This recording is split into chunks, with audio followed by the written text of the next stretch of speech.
Assalamualaikum warahmatullahi wabarakatuh.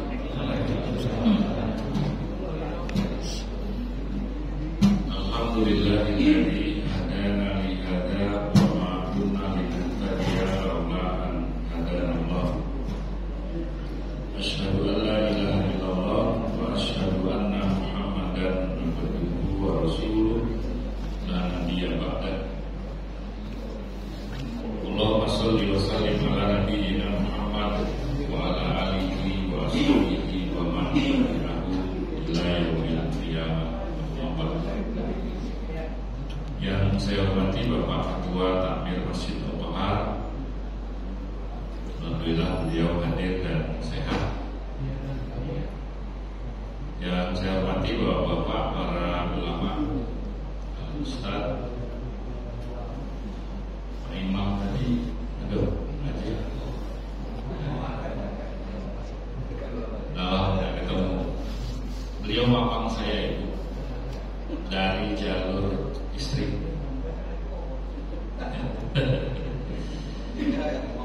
Nah itu dia yang kita kena. Belum tunjuk THR kita rata-rata. Bapak Ibu jamaah sholat subuh dan pengajian yang tetap istiqomah sampai akhir. Mudah-mudahan Allah memberikan barokah dalam aktivitas kita. Tadi disebut kita sudah masuk 27 Ramadan. Saya 28 Pak ya. Selalu terdepan saya.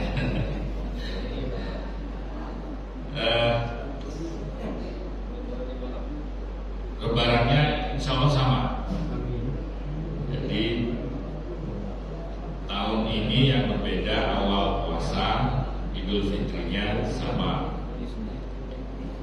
Baik Bapak Ibu, masih kuat puasanya? Masih.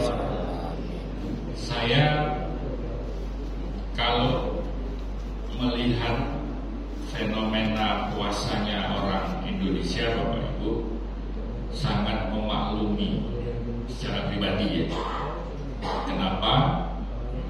Kalau tidak keliru pernah saya sampaikan, Bapak Ibu baca surat Al-Baqarah ayat 183, 184. Itu frase yang Allah gunakan memang berbeda, Bapak Ibu. Allah mengatakan ya ayyuhalladzina amanu, orang-orang yang beriman yakin dengan aku, kata Allah, kutiba alaikumusiyam. Kalau diterjemahkan itu diwajibkan atas kamu berpuasa. Puasa apa? Allah nggak nyebut puasa Ramadan, enggak. Tapi di ayat selanjutnya Allah beri isyarat bahwa ini di bulan Ramadan. Coba Bapak Ibu cek lagi perintah yang sifatnya wajib, Allah selalu menggunakan kata satu. Misal sholat wajib itu Allah perintahnya solu atau aqimus sholat. Dalam bahasa Arab itu perintah langsung. Hambaku laksanakan, tegakkan sholat. Itu kalimat langsung. Yang kedua perintah tentang zakat. Wa'atuz zakat, aqimus sholat wa'atuz zakat. Kalau sudah sholat kamu tunaikan zakat. Tapi di puasa Bapak Ibu, Allah tidak menggunakan kalimat perintah langsung. Di surat Al-Baqarah 183 itu Allah menggunakan kalimat majhul dalam bahasa Arab. Hambaku yang beriman ya puasalah, kata Allah. Karena dulu umat-umat sebelum kamu juga ada puasa, biar kamu berproses menjadi orang yang bertakwa. Kira-kira beda ya perintahnya Bapak Ibu? Beda Bapak Ibu. Kalau sholat Allah menyatakan tegakkan, wajib. Zakat tunaikan. Tapi kalau puasa enggak. Nah ini mufassir yang ahli bahasa kemudian menyatakan pada pada perintah puasa ini Allah hati-hati menggunakan kalimat perintah, bukan perintah secara langsung kewajibannya. Dulu kata Allah, umat sebelum kamu itu sudah ada syariat puasa kata Allah. Maka sekarang berpuasalah kamu, karena juga itu sama dengan umat terdahulu. Kenapa kemudian yang kedua?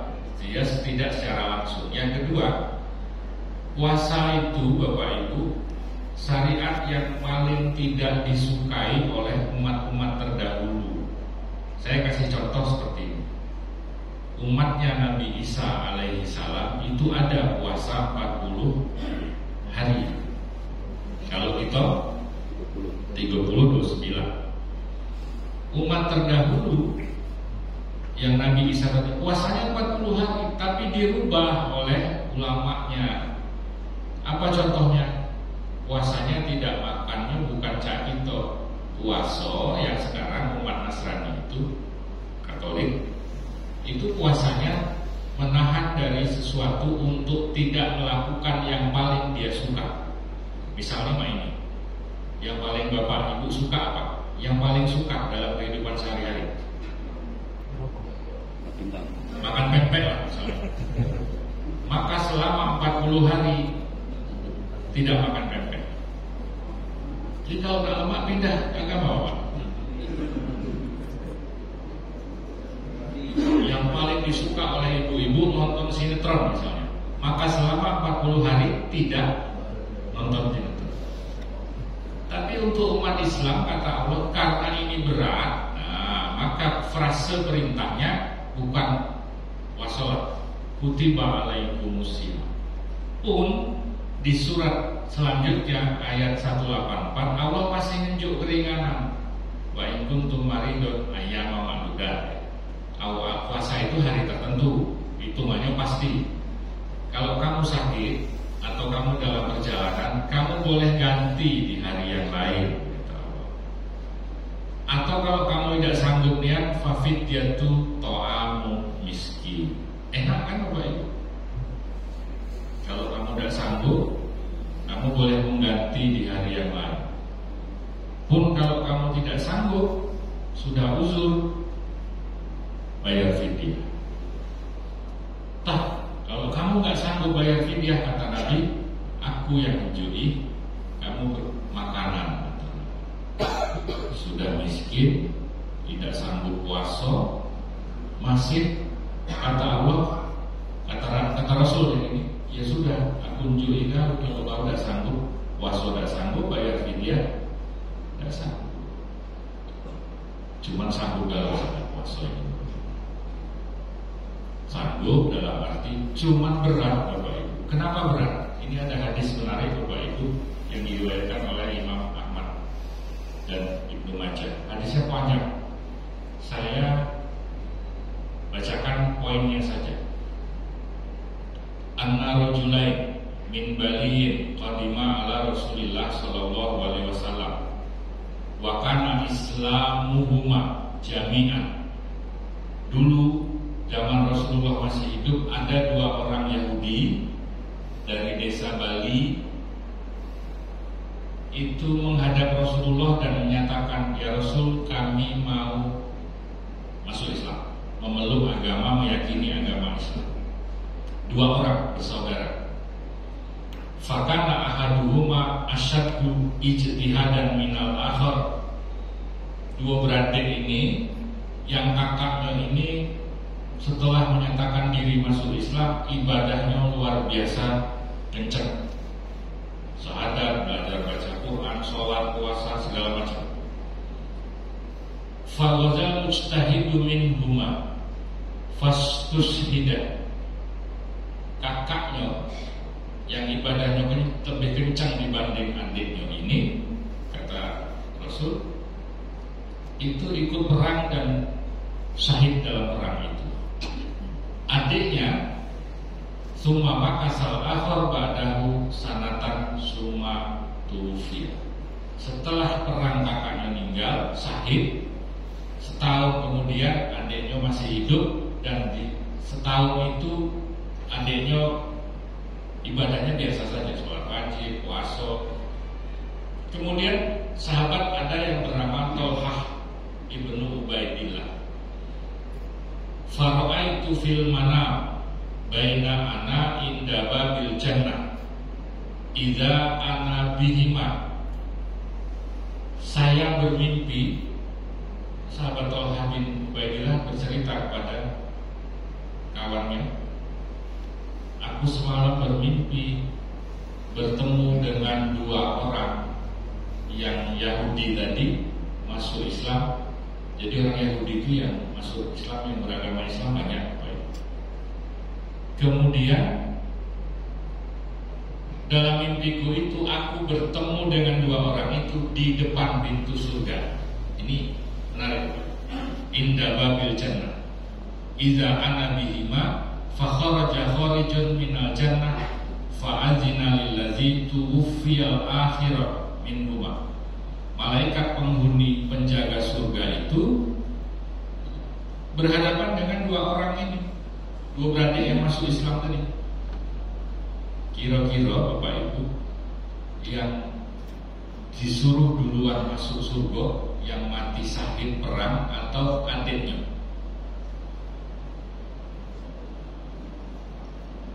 Mati syahid perang, kakaknya ibadahnya kenceng, atau adiknya yang ibadahnya standar biasa?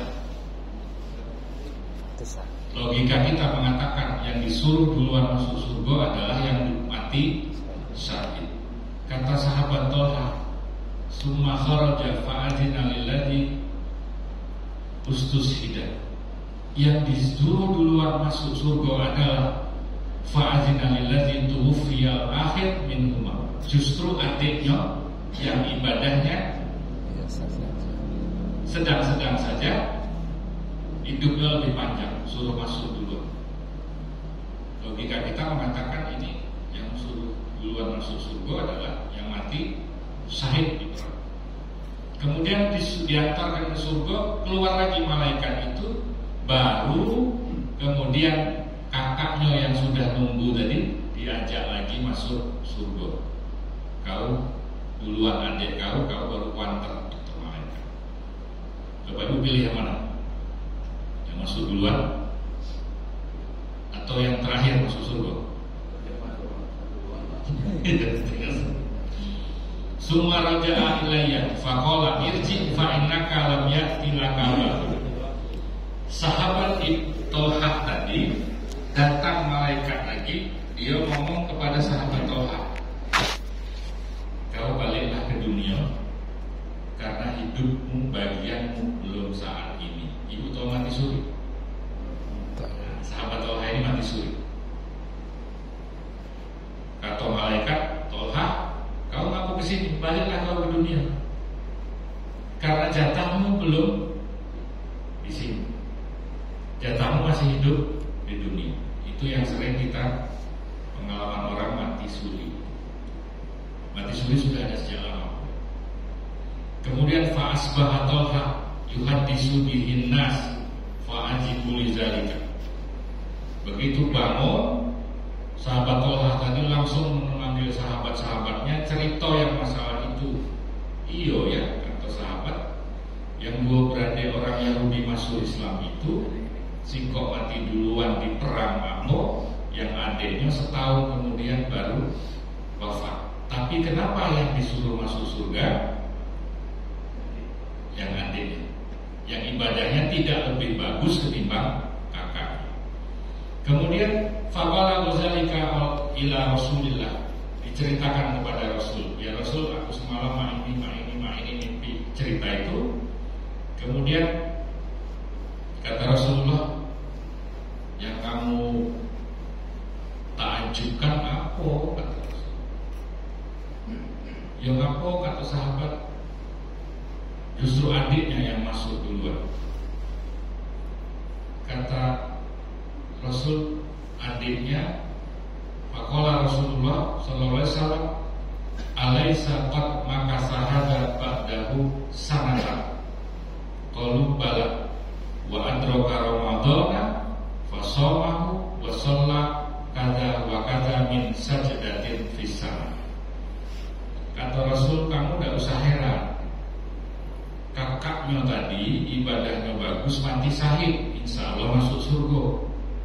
Adiknya ibadahnya biasa saja, tapi dia hidup 1 tahun setelah kakaknya wafat dan dia menemui Ramadan. Bapak Ibu hati-hati ya, dia menemui Ramadan. Qoma wa sholla kaza wa kaza. Dia sholat di bulan Ramadan, dia puasa di bulan Ramadan, surga duluan bagi dia. Saya jadi merinding. Habis ini Bapak Ibu selipkan doa, ya Allah jangan wafatkan dulu kita ini. Masih 3 hari lagi Ramadan. Kenapa Bu, Bapak? Ramadan itu kata Allah aku buat panas. Puasanya memang aku yang langsung nilai, sholat malamnya aku yang nilai. Jangan main-main di Ramadan. Kenapa? Siapa tahu ibadah kita ini biasa-biasa saja. Biasa-biasa saja itu ukuran kita mungkin sudah kencang, sudah sholat 5 waktu, apalagi sudah bayar zakat, sudah tarawih, sudah apa? Itu kata Allah ya biasa-biasa saja. Cuman karena ketemu Ramadan sampai akhir wafat sudah itu tulus ibadah Ramadannya, aku dulukan dia masuk surga. Luar biasa Ramadan. Jadi kalau Pak Ketua ngajak Ramadan ngaji, ayo ngaji. Karena di Ramadan ini luar biasa. Itu hadis tentang bagaimana Ramadan itu menjadi keberkahan bagi kita di dunia. Terakhir Rasulullah mengatakan, "Fama bainahuma ab'adu mimma bainas sama'i wal ardh." Syahid di perang dan wafat menemui Ramadan itu bandingan keutamaannya seperti langit dan bumi. Cuman bukan berarti kita habis Ramadan tidak ngapo-ngapo. Tetap aja. Baik. Sampai sini Bapak Ibu paham ya? Ramadan itu seperti itu, bisa memasukkan hamba kita ini ke surga lebih dulu. Yang kedua, kemarin saya masih ditanya tentang Lailatul Qadar, Bapak. Saya agak bingung menjelaskan.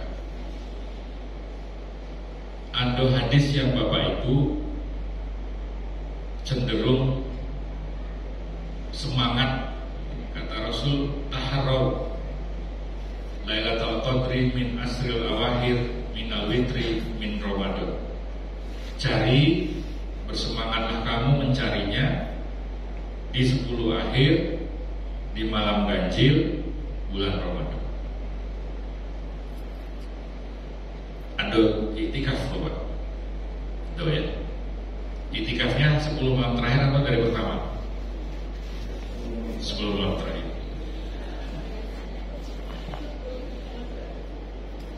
Hadis itu Bapak Ibu hadir Rasulullah ucapkan itu di saat kondisi umat Islam di Madinah tidak ada sholat tarawih.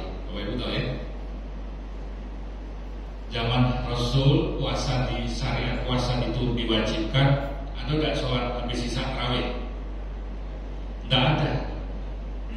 Rasul itu hanya sholat 3 kali dari rumah, dan itu diduga oleh ulama hadis itu di malam terakhir bulan Ramadan, bukan di awal. Satu, Rasul datang jam 12 jam 1 keluar masjid ngajak keluarga, kemudian sahabat ikut. Sahabat zaman itu senangnya begadang gitu. Tapi begadangnya di sekitar masjid, bukan di sekitar warung ya. Begadangnya sahabat itu di sekitar masjid. Malam kedua Rasul datang, sahabat tambah banyak karena informasinya menyebar. Woi, misalnya malam pertama baru blok M baik, malam kedua blok L, blok datang. Malam ketiga saya rindu sholat di Masjid Nabawi. Malam keempat Rasul tidak datang, sehingga sahabat itu menunggu Rasul di masjid sampai terkantuk. Subuh baru Rasulullah keluar. Sahabat nanya, semalam kemana ya Rasul? Kok tidak datang? Kata Rasul apa? Aku sengaja, aku sholat di rumah, sholat malam. Kenapa? Aku khawatir kalau kamu terlalu bersemangat, nanti ibadah sholat malam itu Allah wajibkan. Rasul khawatir.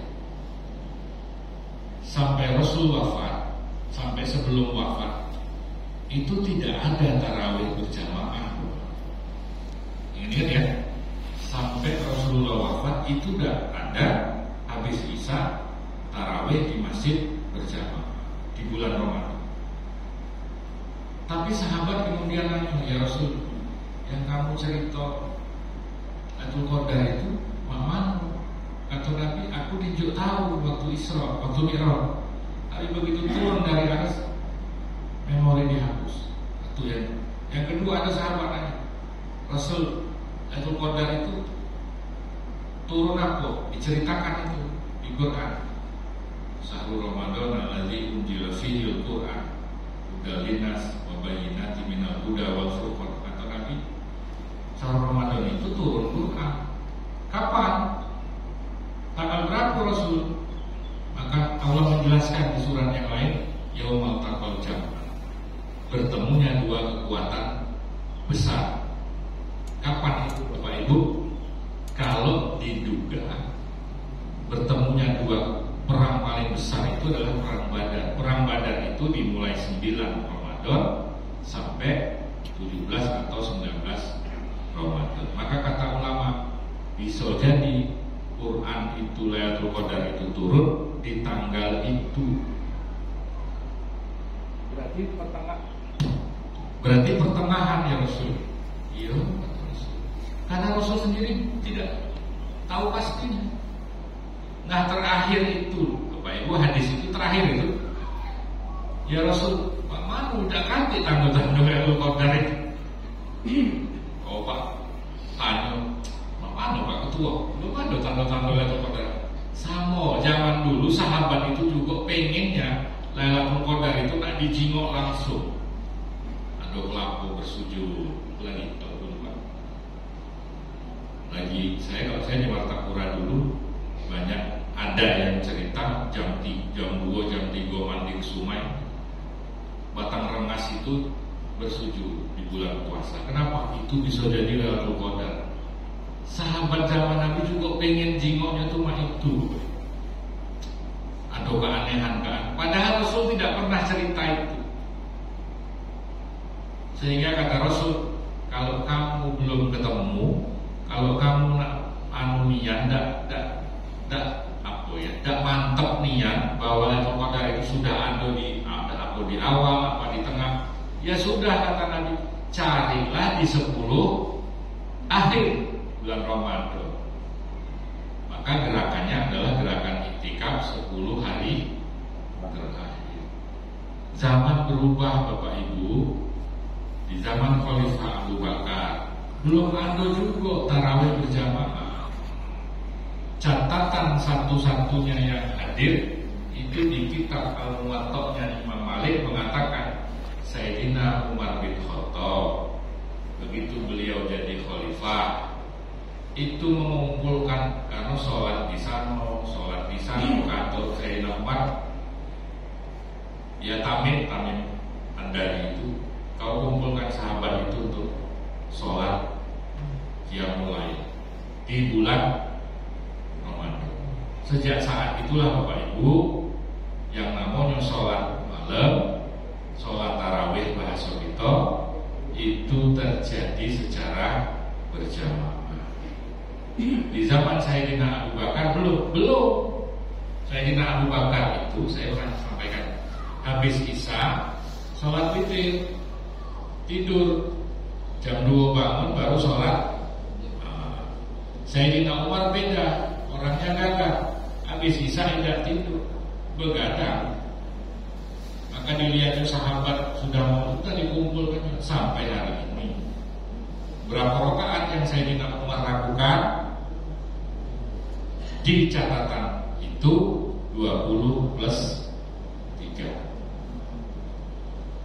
Nabi 11, Sayyidina Umar 23. Sayyidina Umar menyalahi Nabi tidak? Tidak. Sholat malam itu sifatnya tatawwu, keluasan.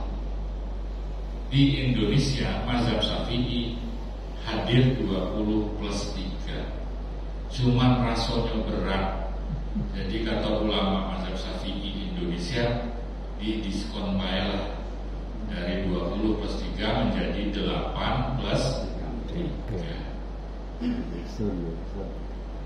Asik kan? Itu ceritanya. Kalau ada iktikaf 10 hari terus sampai hari akhir, siapa tahu memang Lailatul Qadar. Tapi yakin Bapak Ibu, Lailatul Qadar itu pasti hadir di bulan Ramadan. Mulai tanggal 1 Ramadan sampai 30. Kenapa Nabi suruh 10 terakhir? Belum ada tarawih berjamaah. Itu Sayyidina Ali, sepupu sekaligus menantu Rasul itu menyatakan, ditanya, Ali, Rasul cerita Lailatul Qadar itu apa kata Sayyidina Ali? Kalau kamu tiap malam dari awal Ramadan sampai akhir sudah sholat berjamaah, sudah baca Quran, sudah puasa, pasti kamu dapat Lailatul Qadar. Karena hadir di hari itulah. Bapak jangan pernah tinggal sholat tarawih, jangan pernah tinggal puasa. Kenapa? Di hari itulah Lailatul Qadar itu hadir.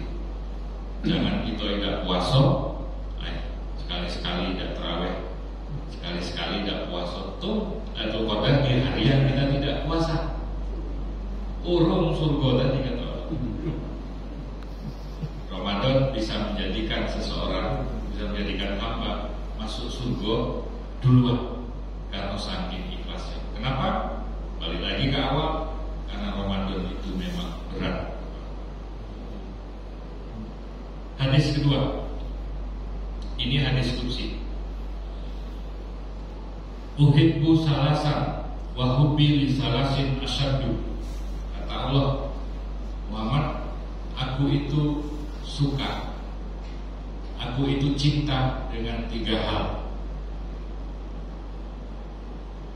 Dan kecintaanku, kata Allah, itu ada yang sangat aku lebihkan kepada 3 hal juga. Mungkin ada yang pernah dengar. Yang pertama, uhibbu ahlas sakhar.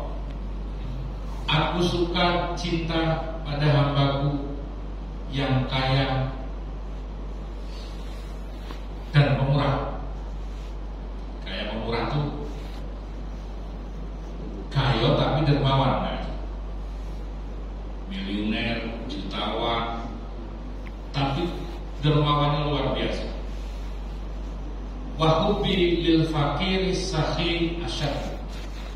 Tapi aku lebih cinta, kata Allah, kepada hambaku yang aku takdirkan dia itu fakir, miskin, tapi dia dermawan. Maksudnya begitu ya? Kalau wong kaya, wong berduit, Allah titipkan rezekinya banyak, Allah kasih banyak, dia dermawan, wajar, dan itu Allah suka. Tapi kalau ada hamba yang tidak kaya tapi dermawan luar biasa, itu kata Allah aku lebih cinta. Satu. Yang kedua, wa uhibbul mutawadiin. Aku cinta dengan orang hambaku yang biasa-biasa tapi tawaduknya luar biasa. Tawaduk, paham Bapak ya? Tawaduk itu nerimo hatinya itu selalu nerima dengan keputusan Allah. Wa hubbi lil ghani al mutawaddi asyaddu. Tapi aku lebih suka dengan hambaku yang kaya tapi tawaduknya luar biasa. Kaya, Allah kasih rezeki banyak tapi tidak pernah sombong. Kalau ditanya, oh Pak Haji, maknya nggak mau berduit, orang tawaduk akan menjawab, jawab, ini titipan ya Allah. Jadi itu maksudnya tawadhu. Yang terakhir, wa uhibbut ta'ibi, aku suka hambaku, kata Allah, orang tua, ya, aku suka hambaku yang sudah tua dan selalu bertobat kepada. Bapak sudah tua, sudah ya. Bapak kalau selalu baca istighfar disenangi orangnya. Wahubi, tapi aku lebih suka, lebih cinta lisyabi artaibi asyadu. Cuman aku lebih suka Muhammad dengan hambaku yang masih muda tapi selalu bertobat minta ampun padaku.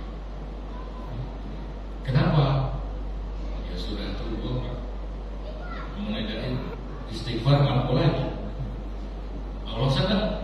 Tapi kalau ada yang masih muda, masih bujang, masih kuliah, masih sekolah, kok ini hambaku ini selalu beristighfar, aku lebih suka.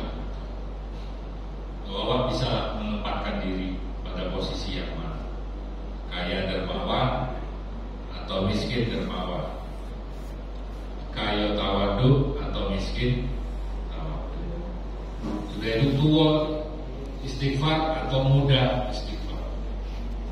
Dua hadis ini mudah-mudahan menginspirasi. Yang ketiga, yang terakhir Bapak Ibu, sebelum kita tutup, mudah-mudahan tidak ada tanya jawab. Sudah jam 6. Bainama jalasa Rasulullah, saat itu Rasul itu sedang duduk bersama sahabat, sumasta bersama ibtisaman. Tiba-tiba Rasulullah itu tertawa sampai terlihat giginya. Rasul itu kalau senyum Bapak, tertawa itu tidak nampak gigi. Kalau kita tidak ketawa, giginya kelihatan. Beda dengan Rasulullah. Tapi di satu waktu itu Rasulullah itu sedang duduk diam, tiba-tiba Rasul tertawa dan giginya kelihatan. Sahabat sampai kaget. Ya Rasul, kenapa kamu tertawa sampai sebegitunya? Atau Rasul, aku sedang bertemu dengan Allah. Jadi Rasul itu Bapak Nabi Muhammad itu kadang berhubungan langsung dengan Allah itu di saat sedang berkumpul dengan sahabatnya. Beda dengan Mbah Benu yang di Jogja kemarin. Dari mana itu mana pas saya telepon langsung Allah. Nah, beda lagi, beda. Beda lagi. Gak belum jauh nih itu. Dari Jogja. Saya membaca, mendengar, lihat videonya, ya Allah masih ada yang begini. Kata Rasul, saya baru bertemu dengan Allah. Kalau ini kita yakin ya. Tapi kalau selain Nabi tiba-tiba mau saya telepon langsung dengan Allah, tidak usah percaya. Nomor minta. Kemudian kenapa ya Rasul? Allah ngasih tahu apa, kata sahabat. Gini sahabat, saya tersenyum karena Allah cerita Muhammad, besok di akhirat itu ada dua orang umatmu. Ini sudah selesai Bapak Ibu. Yang masuk surga sudah, yang masuk neraka sudah. Ada wong dua yang masih menuntut keadilan ke hadapan ke MK.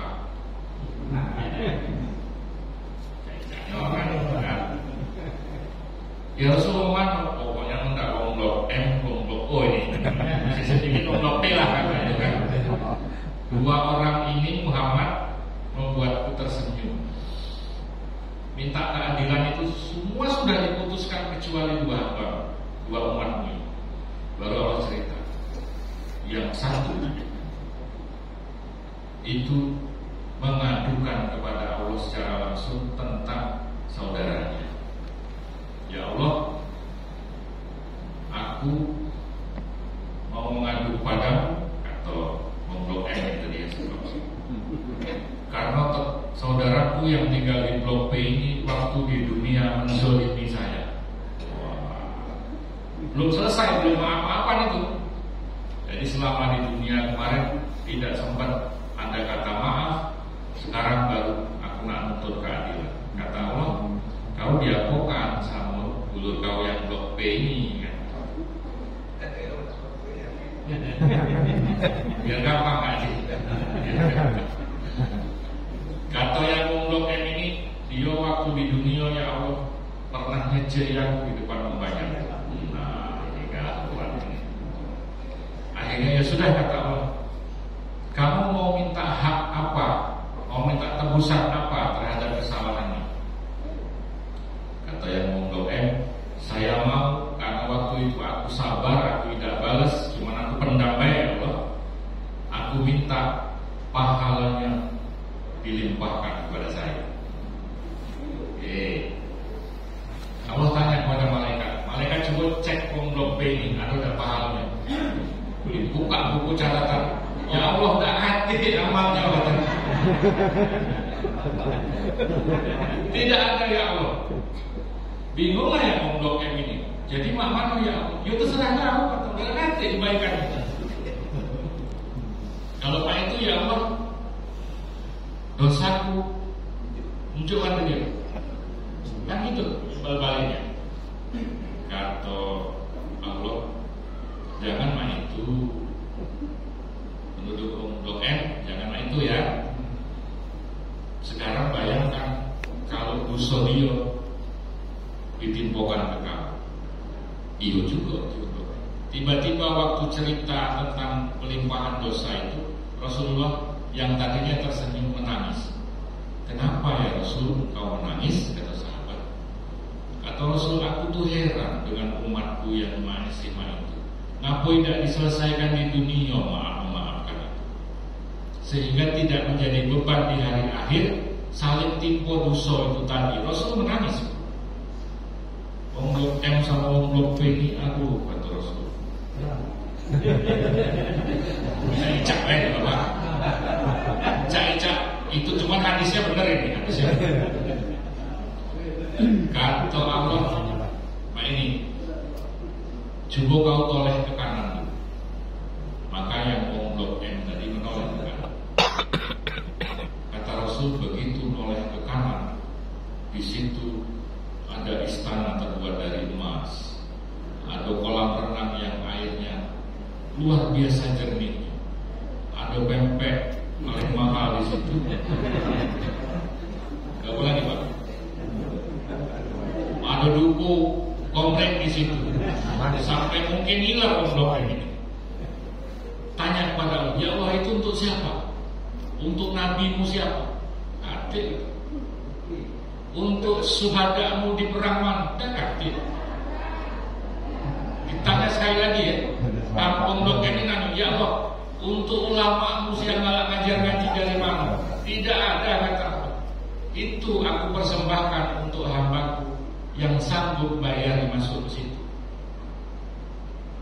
Bingunglah Blok M ini tadi. Kata, ya terus mana ya Allah aku nak bayar? Saya nggak sanggup.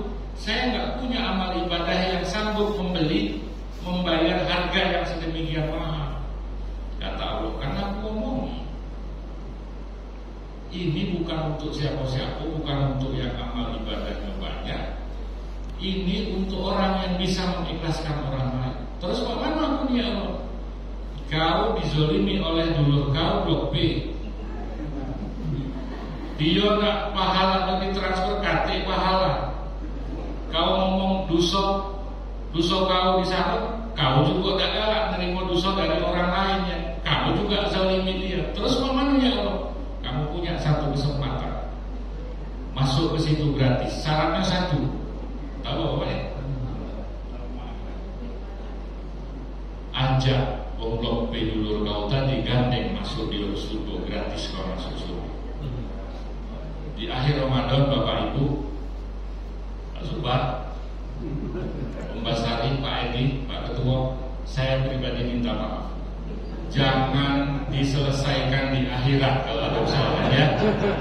Susah. Susah wong lah masuk surga, kita belum. Kata Nabi, yang mampu memaafkan saudaranya, yang bisa mengikhlaskan kesalahan saudaranya. Kalau aku tambahi, yang bisa mengikhlaskan hutang saudaranya. Wah, protesnya.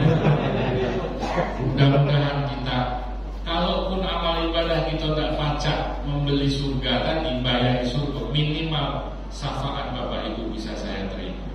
Kalau Bapak Ibu besok di hari akhir masuk surga dulu, cari Bapak Ibu mana mobil itu.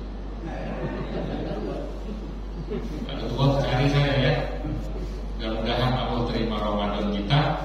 Mudah-mudahan Allah berkahi kehidupan kita setelah Ramadan dan Ramadan selanjutnya. Bila taufiq wal hidayah. Assalamualaikum warahmatullahi wabarakatuh. Warahmatullahi wabarakatuh. Cukup ya.